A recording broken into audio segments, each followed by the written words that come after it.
नमस्ते दर्शकों, बोल कबीर के YouTube चैनल पर आपका स्वागत है। हे मेरे मन, वह परमात्मा स्वयं ही सुख देने वाला है।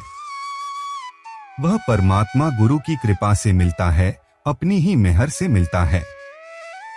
अपने मन के पीछे चलने वाले मनुष्य, हे माया के मोह में अंधे हुए मनुष्य, हे मूर्ख, तू अपने पुत्रों को देख के, अपनी स्त्री के हाव भाव को देख के क्यों मस्त हो रहा है?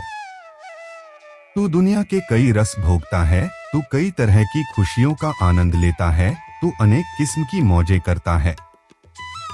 तू बड़े हुक्म भी देता है, तू अहंकारी होके लोगों के साथ अहंकारी बर्ताव करता है। तुझे करतार याद ही नहीं रहा। हे मूर्ख, तू खाने में पहनने में मस्त हो रहा है, तू सोना चांदी धरती एकत्र कर रहा है। तूने कई किस्मों के बढ़िया घोड़े, बढ़िया हाथी और कभी ना थकने वाले रथ इकट्ठे कर लिए हैं। माया की मस्ती में तू अपने साक संबंधियों को भी भुला बैठा है, किसी को तू अपने चित्त में नहीं लाता। परमात्मा के नाम के बिना तू आत्मिक जीवन में गंदा है। निर्माता प्रभु ने तुझे अपने मन से उतार दिया है। हे मूर्ख, तू धक्केशाही करके संपत्ति एकत्र करता है, जिस करके लोगों की बद्दुआएं लेता है। पर जिस परिवार को तू इस संपदा से खुश करता है, वह तेरे समेत ही नाशवान है। हे अहंकारी, तू अपने मन की मति के दबाव में आया हुआ है और धन संपत्ति का गुमान करता है। जिस दुर्भाग्य वाले जीव को उस प्रभु ने स्वयं ही गुमराह किया हो, प्रभु की हजूरी में ना उसकी ऊंची जाति किसी काम की, ना दुनिया वाली कोई इज्जत। अकाल पुरख के रूप सतगुरु ने जिस मनुष्य को वह प्रभु सज्जन ही मिला दिया है, प्रभु के उस सेवक का रखवाला हर जगह प्रभु खुद ही बनता है। दुनिया के लोग उसका कुछ बिगाड़ नहीं सकते, पर अपनी अहम में फंसा मनुष्य दुखी ही रहता है। परमात्मा के सेवक को जो अच्छा लगता है, परमात्मा वही करता है। परमात्मा के दर पे उसकी बात कोई काट नहीं सकता। हे नानक, जो मनुष्य परमात्मा के प्यार रंग में रंगा रहता है, वह सारे जगत में प्रकाशवान बन जाता है। हे भाई, साधु संगति में ही सुख मिलता है।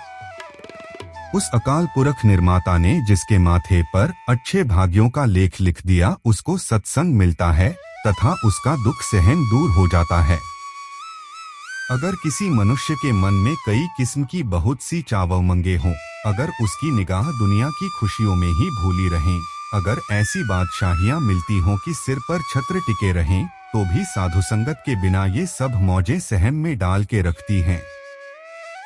धरती पे जितनी भी सुंदर सुंदर जगहें हैं, अगर कोई मनुष्य वह सारे ही स्थल घूम घूम के देख आया हो, अगर कोई बहुत धनाढ़ हो, बहुत सारी धरती का मालिक हो, तो भी साधु संगत के बिना मेरा पैसा, मेरी जमीन कह कह के दुखी रहता है।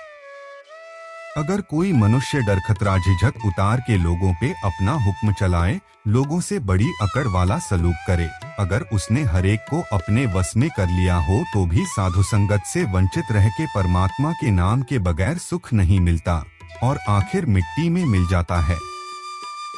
अगर कोई इतनी बड़ी हुकूमत का मालिक बन जाए कि भारी जिम्मेवारी भी मिल जाए और 33 करोड़ देवते उसके सेवक बन जाएं, सिद्ध और साधक उसके दर पर खड़े रहें, तो भी हे नानक, साधु संगत के बिना सुख नहीं मिलता और ये सब कुछ आखिर सपना बन के रह जाता है। हे प्राणी, तू जगत में परमात्मा के नाम का लाभ लेने के लिए आया है। तू किस खुआरी वाले काम में उलझा हुआ है?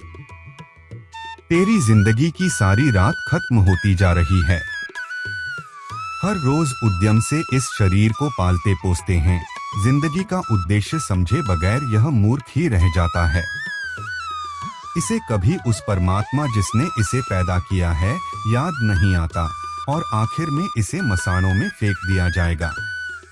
हे प्राणी, अभी भी वक्त है, अपने गुरु के साथ चित्त जोड़ ले और परमात्मा का नाम स्मरण करके सदा कायम रहने वाला आत्मिक आनंद ले। पशु कलोल करते हैं, पक्षी कलोल करते हैं, पशु और पक्षी को मौत नहीं दिखती, पर मनुष्य भी उसके साथ ही जा मिला है। पशु पक्षी की तरह इसे भी मौत याद नहीं, और यह माया के जाल में फंसा हुआ है। माया के जाल से बचे हुए वही लोग दिखते हैं जो परमात्मा का सदा कायम रहने वाला नाम हृदय में बसाते हैं। हे प्राणी, जो ये घर छोड़ के सदा के लिए चले जाना है, वह तुझे अपने मन में प्यारा लग रहा है, और जहां जाके तेरा वास्ता पड़ना है उसका तुझे रत्ती भर भी फिक्र नहीं। सब जीव माया के मोह में फंसे हुए हैं। इस मोह में फंसे हुए वही बंदे निकलते हैं जो गुरु के चरणों में पड़ जाते हैं। पर माया का मोह है ही बड़ा प्रबल, इसमें से गुरु के बिना और कोई बचा नहीं सकता। गुरु के बिना ऐसी समर्था वाला कोई दिखाई नहीं देता। मैं तो सारी सृष्टि ढूंढ के गुरु की शरण आ पड़ा हूँ। हे नानक, सच्चे पातशाह ने, गुरु ने मुझे माया के मोह समुंदर में डूब रहे को निकाल लिया है। हे माया के मोह में अंधे हुए जीव, जैसे कोई पेड़ नदी के किनारे पर उगा हुआ हो तो किसी भी समय नदी के किनारे के टूटने से वृक्ष नदी में बह सकता है, ठीक उसी तरह तू मौत रूपी नदी के किनारे पर बैठा हुआ है। पता नहीं किस वक्त मौत आ जाए। अगर तेरे माथे पर पूर्व जन्म में की हुई कमाई के अच्छे लेख लिखे हुए हों तो तू गुरु का उपदेश कमा ले, गुरु के उपदेश मुताबिक अपना जीवन बनाए और आत्मिक मौत से बच जाए। किसी के घर घड़ी दो घड़ी के लिए गया हुआ मेहमान उस घर के काम संवारने वाला बन बैठे तो हास्यास्पद ही होता है। उसी तरह से जीव इस जगत में घड़ी दो घड़ियों का मेहमान ही है, पर इसके ही काम धंधे निपटाने वाला बन जाता है। मूर्ख जीवन का सही रास्ता नहीं समझता, माया के मोह में और कामवासना में फंसा रहता है। जब यहाँ से उठ के चल पड़ता है तो पछताता है, पर उस वक्त पछताने से क्या होता है। यमों के तो बस पड़ जाता है। यह जरूरी नहीं कि हरी खेती ना काटी जाए, डोडियों पर आई अधपकी फसल ना काटी जाए और सिर्फ पकी हुई ही काटी जाए। जब खेत के मालिक का हुक्म होता है, वह काटने वाले तैयार करता है जो हंसिए ले लेके खेत में आ पहुंचते हैं। वह काटने वाले खेत को काट के सारा खेत नाप लेते हैं। इस तरह जगत का मालिक प्रभु जब हुक्म करता है, जमा के जीवों को ले जाते हैं, चाहे बाल उम्र हो, चाहे जवान हो और चाहे बुजुर्ग हो चुके हों।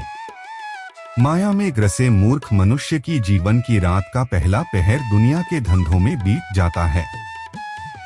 दूसरे पहर मोह की नींद में जी भर के सोता रहता है।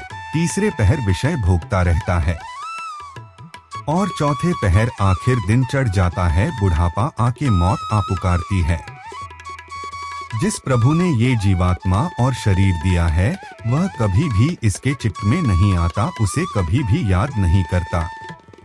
हे नानक, कह मैं साधु संगत पर सदके जाता हूँ, साधु संगत के ऊपर अपनी जीवात्मा कुर्बान करता हूँ, क्योंकि साधु संगत से ही मन में प्रभु के स्मरण की सूझ पैदा होती है। साधु संगत द्वारा ही सबके दिल की जानने वाला अकाल पुरख मिलता है। अंतर्यामी सुजान प्रभु को साधु संगति की कृपा से ही मैंने सदा अपने अंगसंग देखा है। हे मेरे मन, करतार की महिमा कर, पर यह महिमा की दात गुरु से ही मिलती है। सो तू सभी चतुराइयां छोड़ के गुरु के चरणों पर गिर जा। मेरी तो सदा यही अरदास है कि और सारी बातें बेशक भूल जाएं, पर एक परमात्मा का नाम मुझे कभी ना भूले।